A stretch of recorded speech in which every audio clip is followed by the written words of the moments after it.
शक्ति के 48 नियम, रॉबर्ट ग्रीन, बाय पुकू रीडर्स। नियम 47, लक्ष्य से आगे ना जाएं, सीखें कि जीतने के बाद कहाँ रुकना है। विचार, विजय का पल अक्सर सबसे खतरनाक पल होता है। विजय की गर्मी में दंभ और अति आत्मविश्वास आपको उस लक्ष्य से आगे धकेल सकता है जिस पर आपने निशाना लगाया था। आप जितने शत्रुओं को पराजित करते हैं, ज्यादा आगे निकलने के चक्कर में उससे ज्यादा शत्रु बना लेते हैं। सफलता को अपने दिमाग पर न चढ़ने दे। रणनीति और सुनियोजित योजना का कोई विकल्प नहीं है। लक्ष्य तय करें और उस पर पहुंचने के बाद रुक जाएं। दो मुर्गे कचरे के ढेर पर लड़ रहे थे। उनमें से एक ज्यादा शक्तिशाली था। उसने मुर्गे को हराकर कचरे के ढेर से दूर भगा दिया।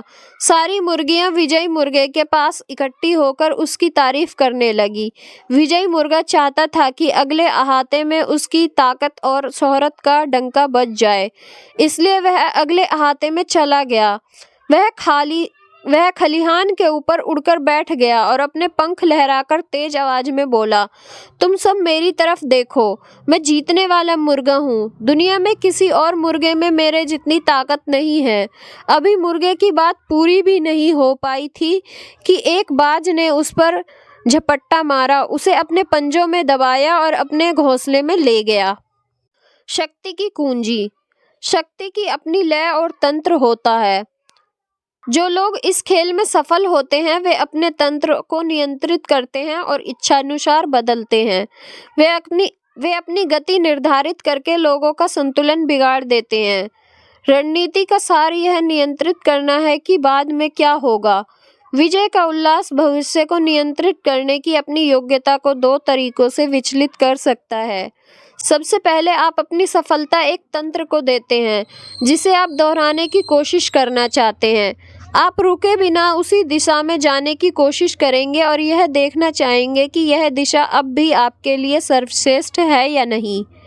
दूसरी बात, सफलता आपके सिर पर सवार हो जाती है और आपको भावुक बना देती है। खुद को अजय मानते हुए आप आक्रामक कदम उठाते हैं जो अंततः आपकी हासिल की हुई विजय को नष्ट कर देंगे।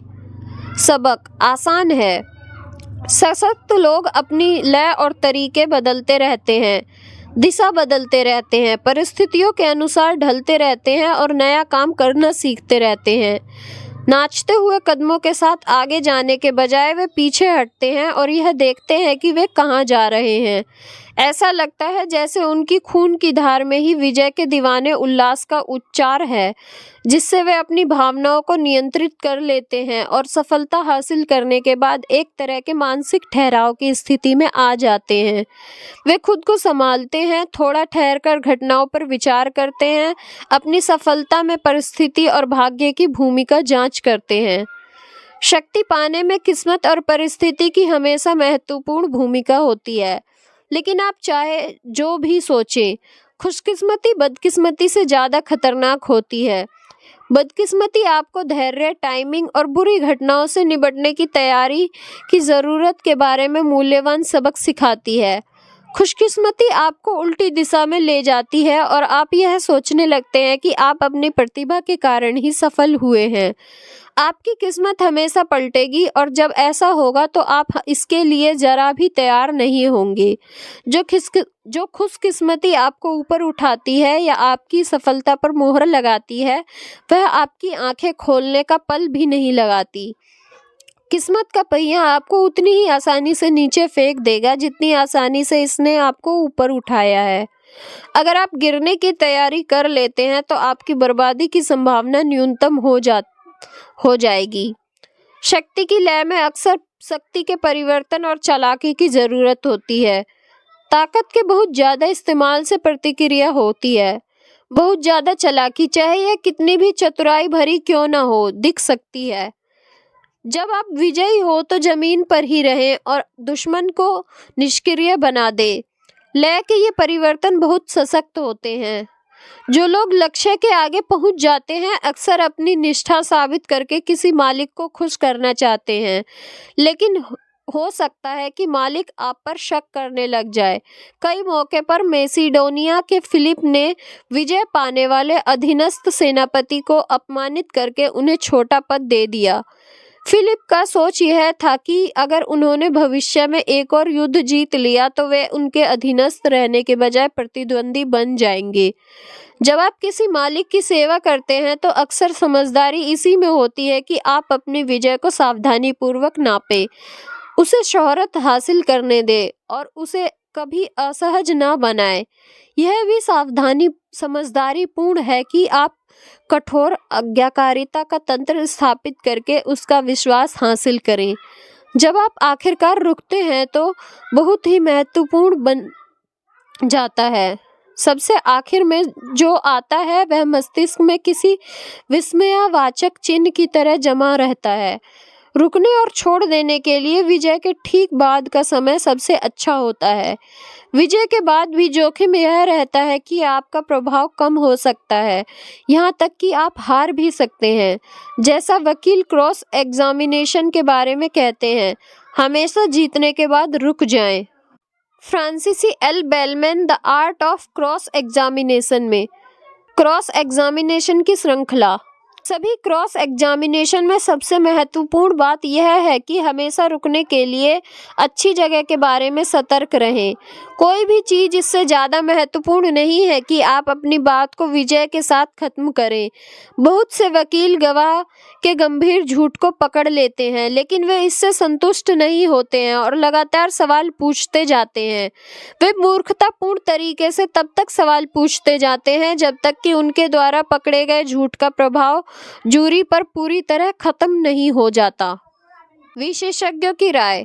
राजाओं और गणराज्यों को विजय से संतुष्ट हो जाना चाहिए, क्योंकि जब वे इससे ज्यादा का लक्ष्य बनाते हैं तो वे आमतौर पर हार जाते हैं। शत्रु के प्रति अपमानजनक भाषा का प्रयोग विजय के दंभ या झूठी आशा से उत्पन्न होता है।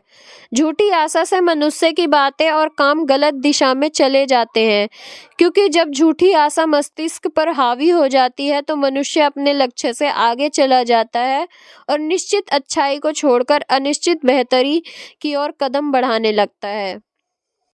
नियम 48। निराकार बने। विचार। दिखने वाली योजना बनाकर आप खुद को हमले का निशाना बना लेते हैं।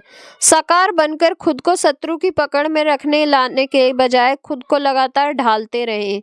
इस सच्चाई को स्वीकार करें कि कुछ भी निश्चित नहीं है और कोई नियम तय नहीं है। अपने को बचाने का सर्वश्रेष्ठ तरीका पानी की तरह द्रव और निराकार होना है। स्थिरता या स्थायी व्यवस्था पर भरोसा ना करें, हर चीज बदलती है। मार्शल आर्ट्स में यह महत्वपूर्ण होता है कि रणनीति समझ में ना आ पाए, छिपकर दांव लगाया जाए और गतिविधियां अप्रत्याशित हो, ताकि उनके खिलाफ तैयारी करना असंभव हो। हमेशा सफल होने वाले सेनापति की सफलता का राज यह है कि उसकी बुद्धि अथाह होती है और उसकी रणनीति का कोई निशाना नहीं होता है। सिर्फ निराकार को ही प्रभावित नहीं किया जा सकता। साधु अथाह निराकार में छिप जाते हैं ताकि उनकी भावनाएं नजर ना आए। वे निराकार के भीतर रहते हुए काम करते हैं ताकि राहों में उलझन ना हो। ज्ञानी ना तो प्राचीन तरीकों का अनुसरण करना चाहता है, ना ही शाश्वत मानदंड निर्धारित करना चाहता है। वह तो अपने युग की जांच करता है और उससे निपटने की तैयारी करता है। सुंग में एक व्यक्ति था जो एक खेत जोतता था। उस खेत में एक पेड़ का तना खड़ा था। एक बार एक खरगोश तेजी से भागते हुए उसके तने से टकरा गया और गर्दन टूटने के कारण मर गया। इस पर उस आदमी ने अपने हाल को एक तरफ रख दिया और उस पेड़ को देखा। वह एक और खरगोश के आने की उम्मीद कर रहा था। बहरहाल उसने कभी कोई और खरगोश नहीं पकड़ा था तथा सुंग के लोगों ने उसकी हंसी उड़ाई। अगर कोई पुराने राजाओं की नीतियों से वर्तमान युग के लोगों पर शासन करना चाहे तो वह भी उसी पेड़ देखने वाले आदमी की तरह का काम ही कर रहा होगा। शक्ति की कुंजी। इंसान आकार से पहचाना जाता है। शायद ही कभी वह अपने भाव सीधे तौर पर व्यक्त करता है। वह उन्हें भाषा से या सामाजिक रूप से स्वीकृत परंपराओं से आकार देता है। हम बिना आकार के अपने भाव व्यक्त नहीं कर सकते। बहरहाल जो आकार हम बनाते हैं वे बदलते रहते हैं। फैशन में, शैली में, उस पल के मूड का प्रतिनिधित्व करने वाली मानवीय घटनाओं में हम लगातार पिछली पीढ़ियों से विरासत में मिले आकारों को बदलते रहते हैं। ये परिवर्तन जीवन और जीवंतता के संकेत हैं। दरअसल जो चीजें नहीं बदलती हैं, जो रूप कठोर हो जाते हैं, वे हमें मौत की तरह दिखने लगते हैं और हम उन्हें नष्ट कर देते हैं। अक्सर शक्तिशाली व्यक्ति अपनी जवानी में किसी नई चीज को नए रूप में व्यक्त करके प्रचुर रचनात्मकता दिखाते हैं। समाज इस तरह के नएपन का भूखा होता है, इसलिए वह उन्हें शक्ति और पुरस्कार देता है। समस्या बाद में आती है, जब वे अक्सर रूढ़िवादी और अधिकारवादी बन जाते हैं। अब वे नए आकार बनाने के सपने नहीं देखते हैं। उनकी पहचान बन जाती है, उनकी आदत पड़ जाती है और उनकी कठोरता उन्हें आसान निशाना बना देती है। शक्ति सिर्फ तभी बढ़ सकती है जब इसका आकार लचीला हो। निराकार रहने का मतलब अव्यवस्थित होना नहीं है। हर चीज का एक आकार होता है, इससे बचना असंभव है। शक्ति का निराकार होना पानी या पारे की तरह है, जो अपने माहौल के हिसाब से रूप बदल लेता है। यह आकार लगातार बदलता रहता है, इसका कोई पूर्वानुमान नहीं लगाया जा सकता। निराकार होने की पहली मनोवैज्ञानिक आवश्यकता खुद को प्रशिक्षित करना है कि हम किस चीज को व्यक्तिगत रूप से न लें, कभी रक्षात्मकता न दिखाएं। जब आप रक्षात्मक काम करते हैं तो आप अपने भाव को दिखाते हैं और एक स्पष्ट रूप उजागर करते हैं। आपके विरोधी यह समझ लेंगे कि उन्होंने दुखती रग पर हाथ रख दिया है और वे बार बार उसी जगह पर हाथ रखेंगे। अपने चेहरे को निराकार नकाब की तरह बना ले। इस तरह आप अपने चालबाज सहकर्मियों और विरोधियों को गुस्सा दिला देंगे तथा उन्हें विचलित कर देंगे। इस तकनीक का इस्तेमाल करने वाले एक व्यक्ति बैरन जेम्स रॉथस्चाइल्ड थे। वे पेरिस में रहने वाले जर्मन यहूदी थे। वहाँ की संस्कृति विदेशियों के लिए दोस्ताना नहीं थी, लेकिन रॉथस्चाइल्ड ने इसे व्यक्तिगत रूप से नहीं लिया। इसके अलावा उन्होंने राजनीतिक माहौल में खुद को ढाला, चाहे वह जैसा भी हो। रॉथस्चाइल्ड ने सबको स्वीकार किया और वे माहौल में घुल मिल गए।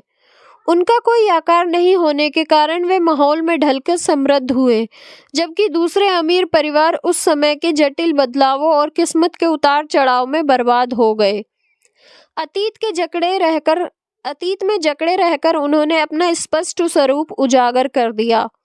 जब आपकी उम्र बढ़े तो आपको अतीत पर कम विश्वास करना चाहिए। सतर्क रहें, वरना आपके चरित्र का आकार कभी आपको अवशेष न बना दे। बहरहाल यह कभी न भूले कि निराकार होना एक रणनीतिक अभिनय है। यह आपको रणनीतिक आश्चर्य रचने की जगह देता है। जब आपके दुश्मन आपके अगले कदम का अनुमान लगाने के लिए संघर्ष करते हैं तो वे अपनी रणनीति उजागर कर देता है और घाटे की स्थिति में आ जाते हैं। इससे आपको पहल करने की शक्ति भी मिलती है, जबकि आपके शत्रु हमेशा प्रतिक्रिया करने के लिए विवश हो जाते हैं। याद रखें, निराकार होना एक औजार है। इसे बहाव के साथ बहे वाली शैली ना माने या किस्मत के थपेड़े के प्रति सहिष्णुता ना समझे। आप निराकार का उपयोग आंतरिक लय और शांति उत्पन्न करने के लिए नहीं करते हैं, बल्कि अपनी शक्ति बढ़ाने के लिए करते हैं। अंत में हर नई परिस्थिति के रूप में ढलना सीखने का मतलब है घटनाओं को अपनी आंखों से देखना और दूसरों की अनचाही सलाह को नजरअंदाज करना। इसका मतलब है कि अंततः आपको दूसरों के सिखाए नियमों को दूर फेंक देना चाहिए। आपको उन पुस्तकों को भी दूर फेंक देना चाहिए जो बताती हैं कि आपको क्या करना चाहिए। यही आपको बड़े बूढ़े की समझदारी पूर्ण सलाह के साथ भी करना चाहिए। दूसरों के विचारों पर बहुत ज़्यादा भरोसा करेंगे तो आप अंततः एक ऐसा आकार ले लेंगे जिसे आपने नहीं बनाया है। अतीत के प्रति क्रूर रहें, खासकर अपने अतीत के प्रति, और उन जीवन दर्शनों के प्रति भी कोई सम्मान ना रखें जो आप पर किसी दूसरे ने थोपे हैं। तस्वीर: मरकरी या बुध, पंखों वाला संदेशवाहक, वाणिज्य का देवता, चोरों तथा जुआरियों का संरक्षक देव, तेजी से धोखा देने वाले लोगों का अधिपति। जिस दिन मरकरी पैदा हुआ था उसी दिन उसने लॉयर नाम का वाद्य यंत्र खोज लिया था। शाम तक उसने अपोलो के मवेशी चुरा लिए थे। वह संसार भर में अपना मनचाहा रूप रखकर घूमता था। पारे को मरकरी इसलिए कहा जाता है क्योंकि यह भी उतना ही अस्थिर और निराकार है। यह निराकार होने की शक्ति दर्शाता है। विशेषज्ञ की राय, सेना की पूर्णता को निराकार बनने में है। युद्ध में विजय एक ही रणनीति को बार बार दोहराने से नहीं मिलती है, बल्कि लगातार बदलाव करने से मिलती है। सेना का एक ही व्यू नहीं होता है, पानी का एक ही आकार नहीं होता है। विरोधी के अनुसार बदलकर और ढलकर विजय हासिल करने की योग्यता को भी प्रतिभा कहते हैं।